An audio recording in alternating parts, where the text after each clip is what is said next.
갈라디아서 1장. 사람들이 뽑은 것도 아니요 사람들이 보낸 것도 아니요 예수 그리스도와 그분을 죽은 사람 가운데서 살리신 하나님 아버지께서 사도로 삼으셔서 사도가 된 나 바울이 나와 함께 있는 모든 형제들과 함께 갈라디아에 있는 여러 교회에 이 편지를 씁니다. 하나님 우리 아버지와 주 예수 그리스도께서 여러분에게 은혜와 평안을 주시기를 바랍니다. 예수님께서는 하나님 우리 아버지의 뜻을 따라 이 악한 세상에서 우리를 건지시고 우리 죄를 씻기 위해 자기 몸을 바치셨습니다. 하나님께 영원토록 영광이 있기를 빕니다. 아멘. 하나님께서 그리스도의 은혜로 여러분을 부르셨는데 여러분이 이렇게 빨리 다른 복음을 믿는다고 하니 놀라지 않을 수 없습니다. 실제로 다른 복음은 없습니다. 그러나 어떤 사람들이 여러분을 혼란스럽게 하여 그리스도의 복음을 바꾸려고 하고 있습니다. 우리는 여러분에게 복음을 전했습니다. 그러므로 우리든지 하늘에서 온 천사든지 우리가 전한 복음이 아닌 다른 것을 전한다면 그는 저주를 받아 마땅합니다. 내가 전에도 말했지만 이제 다시 말합니다. 여러분이 이미 받은 복음 외에 다른 것을 전하는 사람이 있다면 그는 저주를 받아야 합니다. 내가 사람의 마음에 들게 하려는 것처럼 보입니까? 그렇지 않습니다. 나는 오직 하나님의 마음을 기쁘시게 하려는 것뿐입니다. 내가 사람을 기쁘게 하려고 한다면 나는 그리스도의 종이라고 할 수 없습니다. 형제들이여, 내가 여러분에게 전한 복음은 사람들에게서 나온 것이 아니라는 것을 알기 바랍니다. 그것은 내가 사람에게서 얻은 것도 아니고 사람에게서 배운 것도 아닙니다. 그것은 예수 그리스도께서 내게 보여주신 것입니다. 여러분은 내가 어떻게 살아왔는가를 들었을 것입니다. 나는 유대교에 속한 사람이었습니다. 나는 하나님의 교회를 몹시 받게 했을 뿐 아니라 아예 없애버리려고까지 계획했습니다. 나는 나와 나이가 비슷한 다른 유대인들보다 더 열심히 유대교를 믿었습니다. 또한 그 누구보다도 조상들의 전통을 지키는데 열심이었습니다. 그러나 내가 태어나기 전부터 하나님께서는 나를 따로 세우셔서 은혜로 나를 부르셨습니다. 그래서 나에게 하나님의 아들에 관한 복음을 이방인에게 전하게 하시려고 하나님께서 그 아들을 내게 보이셨습니다.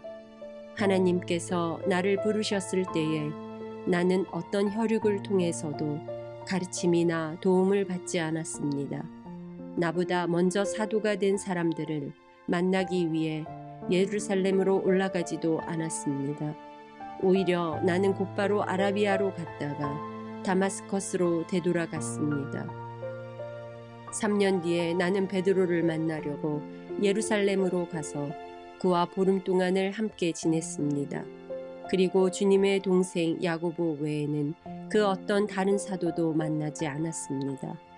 내 말이 거짓이 아니라는 것은 하나님께서 아십니다. 그 후에 나는 시리아와 길리기아 지방으로 갔습니다. 유대에 있는 그리스도의 교회들은 나를 한 번도 만나지 못했습니다. 다만 나에 대해서 한때 우리를 박해했던 이 사람이 지금은 박해하던 그 믿음을 전하고 있다는 말만 들었을 뿐입니다. 그래서 이 성도들은 나로 인해서 하나님께 찬양했습니다. 갈라디아서 2장. 14년이 지나서 나는 다시 예루살렘으로 갔습니다. 이번에는 바나바와 디도를 데리고 갔습니다. 예루살렘으로 간 것은 하나님께서 그렇게 하라고 계시하셨기 때문입니다. 나는 거기에서 교회의 지도자들을 만났습니다. 그들과 따로 만나서 내가 이방인들에게 전하는 복음을 설명해 주었습니다. 그것은 내가 전에 한 일이나 지금 하고 있는 일이 헛되지 않기를 바랐기 때문입니다. 나와 함께 있던 디도는 비록 그리스도 사람이지만 나는 그에게 억지로 할례를 베풀지는 않았습니다. 우리 가운데 거짓 형제들이 몰래 들어왔기 때문에 우리는 이 문제에 대해서 이야기를 했습니다. 그들은 우리를 다시 율법의 종으로 만들고 그리스도 예수 안에서 우리가 누리는 자유를 엿보려고 정탐꾼처럼 끼어들었습니다. 그러나 우리는 그 거짓 형제들의 뜻을 조금도 따르지 않았습니다. 우리는 복음의 진리가 늘 여러분과 함께 있기를 바랐습니다. 저 귀하다고 하는 사람들도 내가 전하는 복음을 바꾸지 못했습니다. 그들이 귀한 사람이든 아니든 그것은 중요하지 않습니다. 하나님께서는 사람을 겉으로 판단하지 않으시기 때문입니다.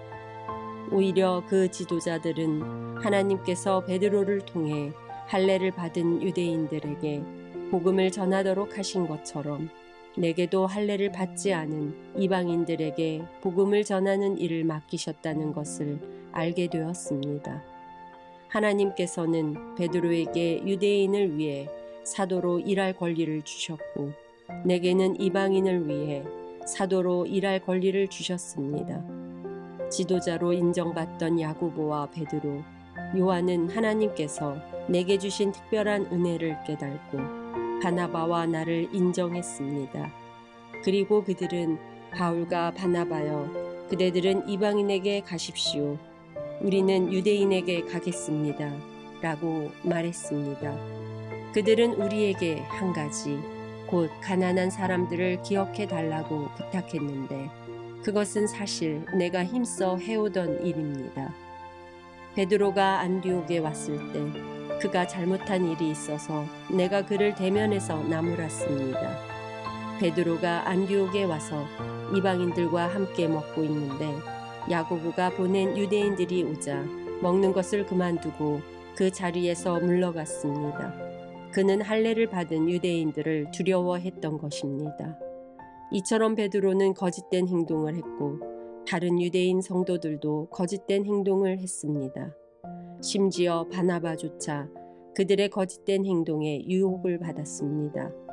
나는 그들이 복음의 진리를 따르지 않는 것을 보고 모든 사람 앞에서 베드로를 향해 베드로여, 당신은 유대인이면서도 유대인처럼 살지 않고 이방인처럼 살면서 어찌하여 이방인들에게 유대인처럼 살라고 합니까? 하고 말했습니다. 우리는 이방인, 곧 죄인이 아니라 유대인으로 태어났습니다.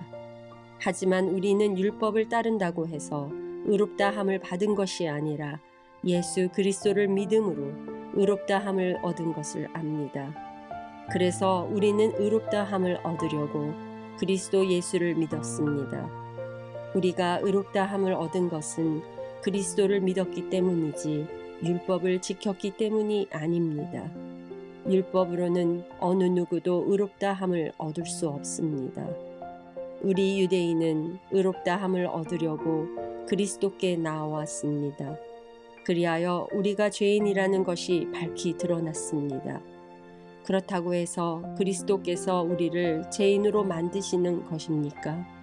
그럴 수 없습니다. 내가 이미 헐어버린 그것을 다시 가르친다면 그것은 틀림없이 내가 죄를 짓는 것입니다. 나는 율법을 위해 사는 것을 그만두었습니다. 나는 율법에 의해 죽었습니다. 내가 율법을 향해 죽은 것은 하나님을 향해 살기 위한 것입니다. 나는 그리스도와 함께 십자가에서 죽었습니다. 이제는 내가 사는 것이 아니라 내 안에 계신 그리스도께서 사시는 것입니다. 내가 지금 내 몸 안에서 사는 것은 나를 사랑하셔서 나를 구하시려고 자기 몸을 바치신 하나님의 아들을 믿는 믿음으로 사는 것입니다. 나는 하나님의 은혜를 헛되게 하지 않습니다. 율법으로 의롭다함을 얻을 수 있다면 그리스도께서도 죽지 않으셨을 것입니다. 갈라디아서 3장. 갈라디아 여러분들은 예수 그리스도께서 십자가에 죽으셨다는 사실을 분명히 알면서도 남에게 속았으니 어리석기 이를 데 없습니다. 이 한 가지만 대답해 보십시오. 여러분은 어떻게 성령을 받았습니까? 율법을 지켜서 받았습니까? 아닙니다.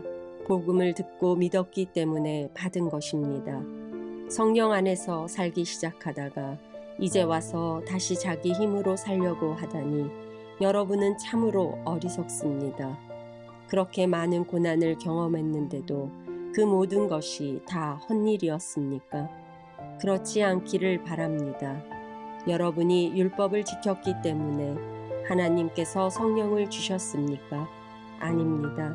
여러분이 율법을 지켰기 때문에 하나님께서 여러분 가운데서 기적을 일으키셨습니까? 아닙니다. 하나님께서 성령을 주시고 기적을 일으키신 것은 여러분이 복음을 듣고 믿었기 때문입니다. 성경에도 아브라함에 대해서 같은 말씀이 있습니다. 아브라함이 하나님을 믿으니 하나님께서 아브라함의 믿음을 받으시고 그를 의롭다고 여기셨다. 그러므로 여러분은 믿음으로 사는 사람이 참 아브라함의 자녀라는 것을 알아야 합니다. 또 성경은 장차 일어날 일, 곧 하나님께서 이방인을 믿음으로 의롭게 하여 줄 것을 미리 일러 주었습니다. 이 복음을 먼저 아브라함에게 전했는데 그것은 모든 민족이 너로 말미암아 복을 받을 것이다 라는 성경 말씀과 같은 것입니다. 아브라함이 이를 믿으니 그 믿음 때문에 복을 받았습니다. 누구든지 믿는 사람은 아브라함처럼 복을 받습니다.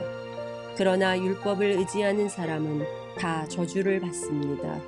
성경에도 이렇게 적혀 있습니다. 율법책에 적혀 있는 것을 다 지키지 않은 사람은 저주를 받는다. 율법을 통해서는 하나님으로부터 의롭다함을 얻지 못한다는 것이 분명합니다. 성경에 이렇게 적혀 있습니다. 의인은 믿음으로 말미암아 살 것이다.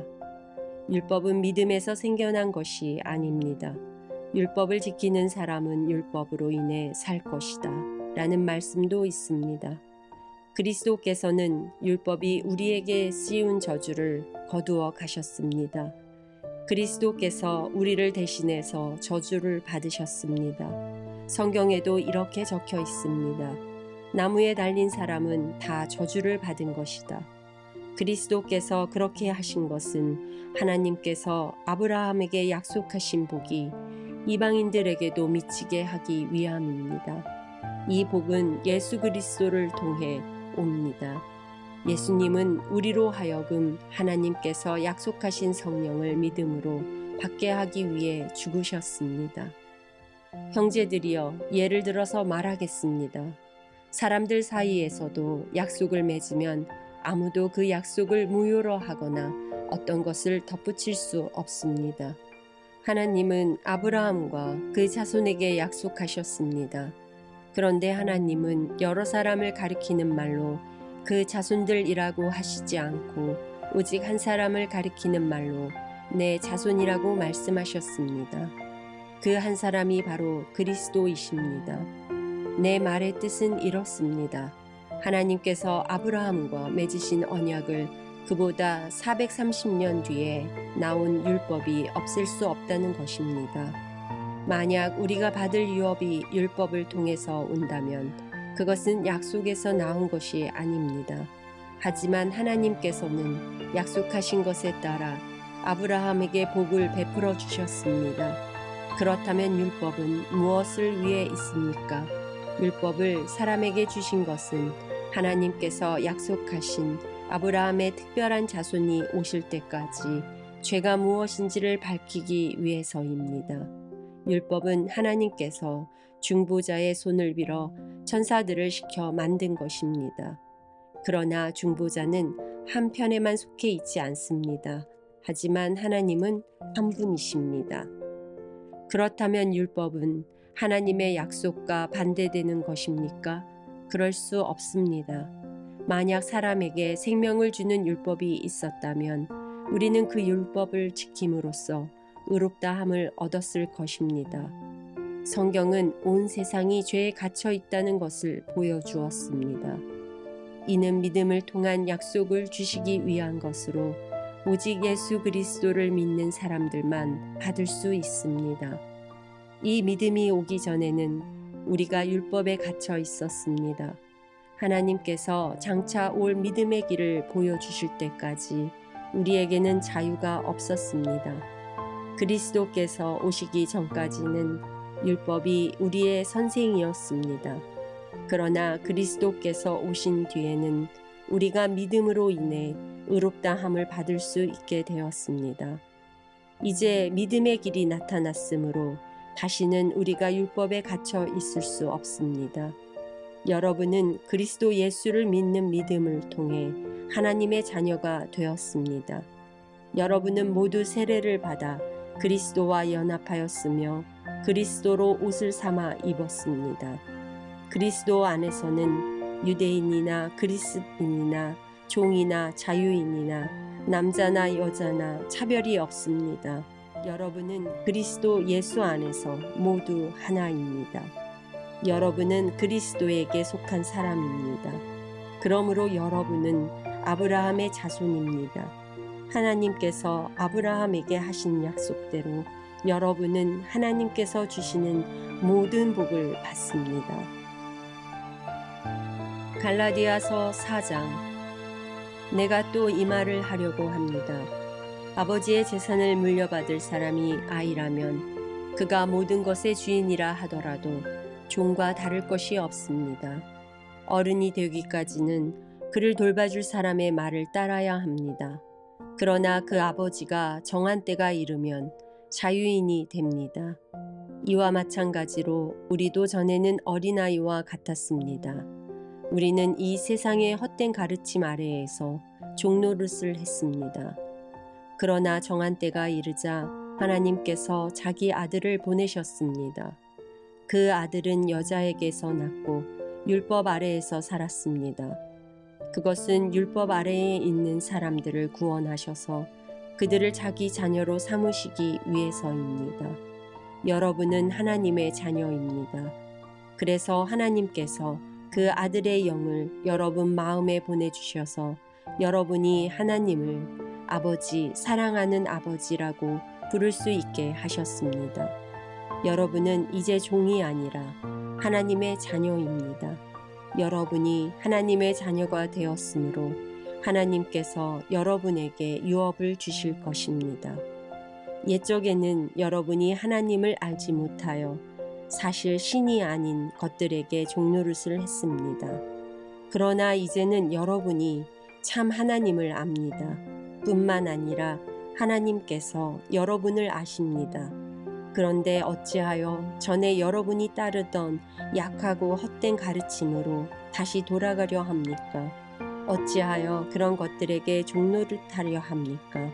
여러분은 아직도 날과 달과 계절과 해를 섬기고 있습니다. 그러니 내가 여러분을 위해 애쓴 것이 헛된 일이 될까 봐 두렵습니다.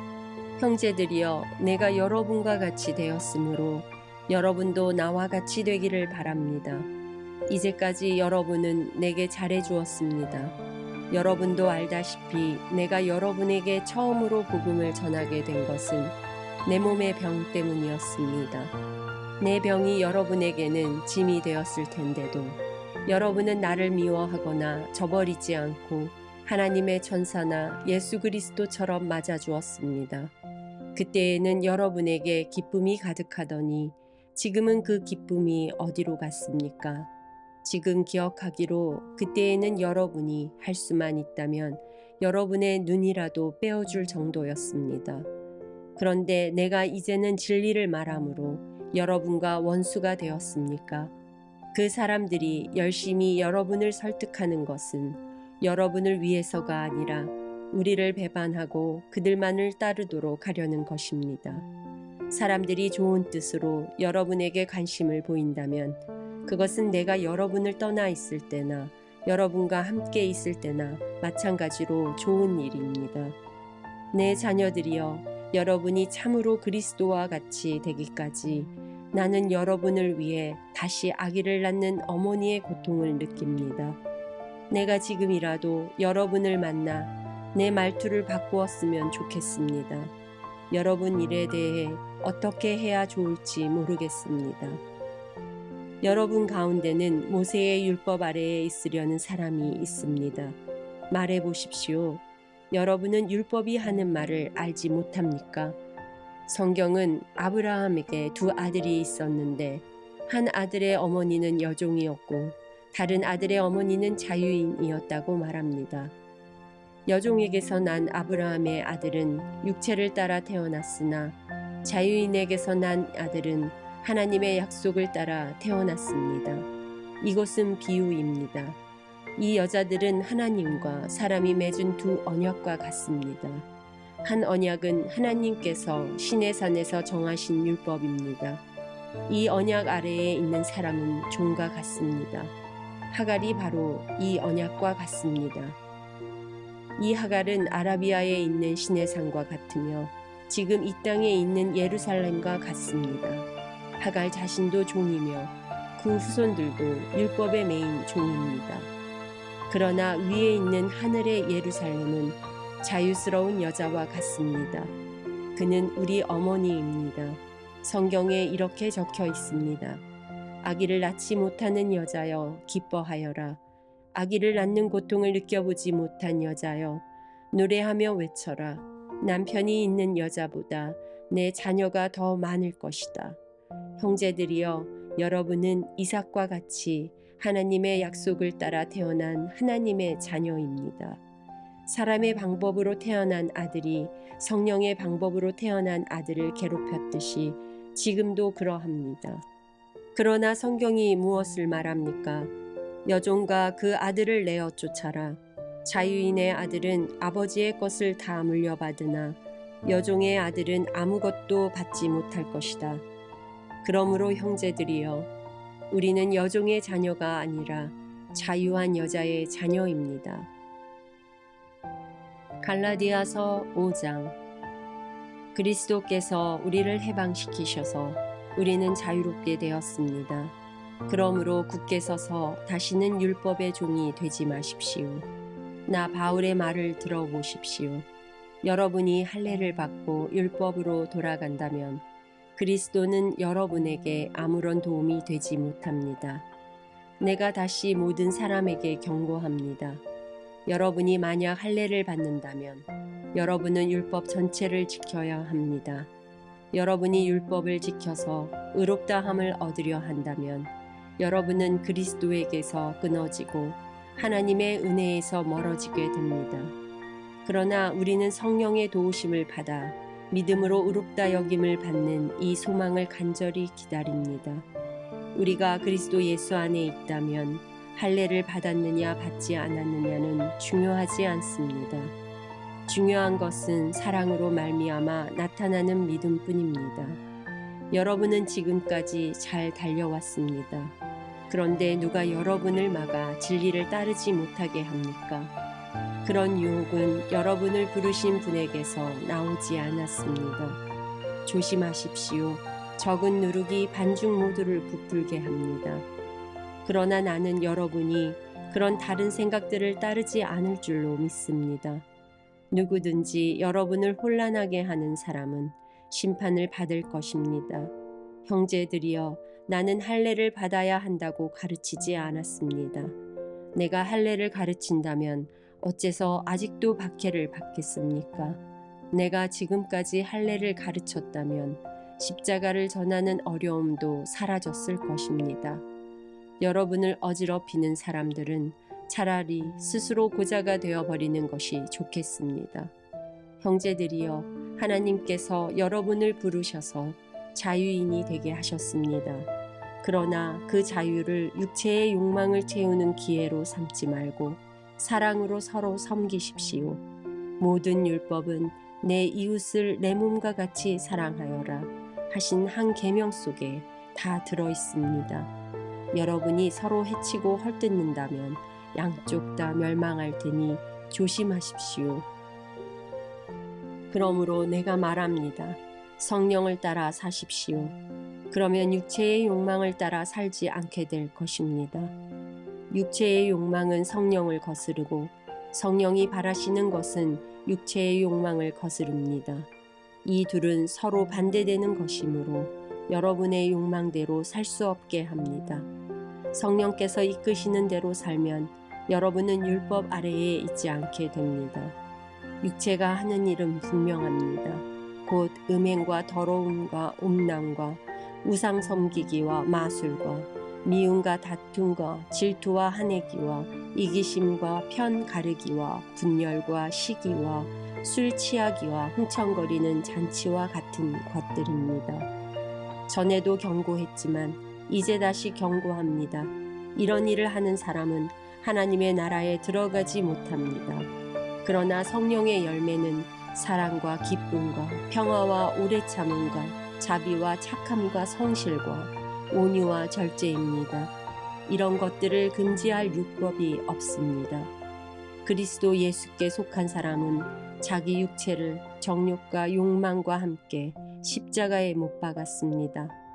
우리가 성령으로 새 생명을 얻었으므로 성령을 따라 살아야 합니다.